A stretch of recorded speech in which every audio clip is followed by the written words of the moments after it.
La revue de presse signée Frédéric Vion, toujours aussi élégant. Et vous revenez, Frédéric, bonjour. Sur une actualité dont on a déjà parlé, je crois. Oui, parce que la presse fait bien son travail, c'est-à-dire que même plusieurs jours après un fait divers, elle sait, quand il le faut, revenir sur certaines histoires qui n'étaient pas claires au début, quand enfin on a le fin mot de cette histoire. Il s'agit de l'affaire de la plage à Cisco en Corse. Vous avez vu dans le journal de 7 heures qu'on sait désormais ce qui s'est passé exactement. C'était bien une volonté, je cite, de privatiser cette plage de la part de la famille qui ne voulait pas qu'on puisse voir une femme voilée de cette famille. Article dans Libération ou également dans Le Parisien aujourd'hui en France. Cette famille dont en plus plusieurs hommes sont, comme on dit, défavorablement connus des services de police.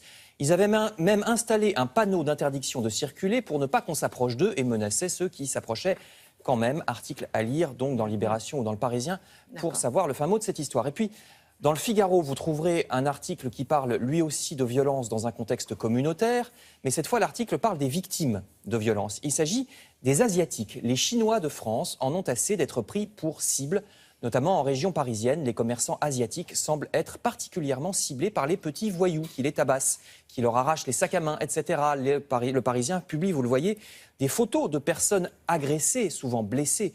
Situation particulièrement critique en Seine-Saint-Denis, par exemple à La Courneuve et à Pantin.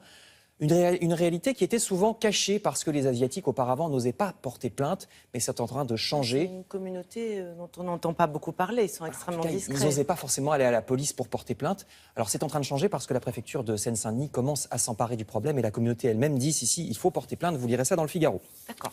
Je passe à la politique, on change complètement de contexte, bien que ce soit là aussi une affaire qui pourrait devenir judiciaire.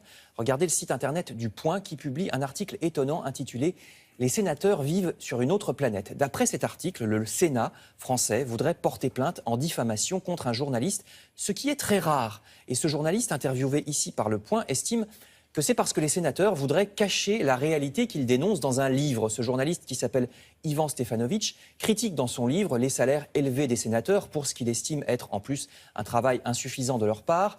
Et puis les 11 000 € et quelques par mois perçus par les sénateurs sont en grande partie exonérés d'impôts. Ceux qui ne viennent pas assister aux séances ne sont pas pénalisés par des sanctions financières suffisantes, estime ce journaliste.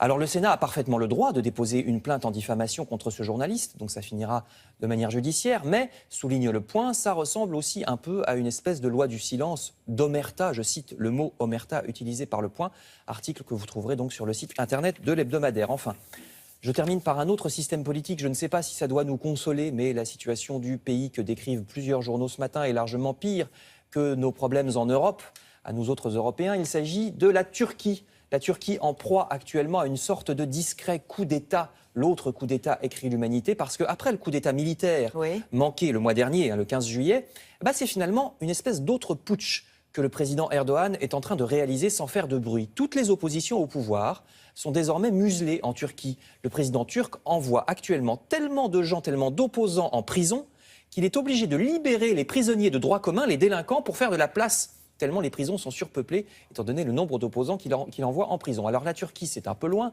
Pourquoi ça nous concerne en France ?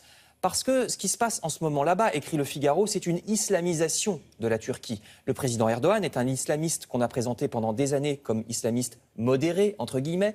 Mais en fait, révèle Le Figaro, il est très fortement soupçonné, entre autres choses, de financer les mouvements islamistes du Proche-Orient. La Turquie est un pays pivot entre l'Europe et le Moyen-Orient. Elle est en train de basculer dans l'autoritarisme.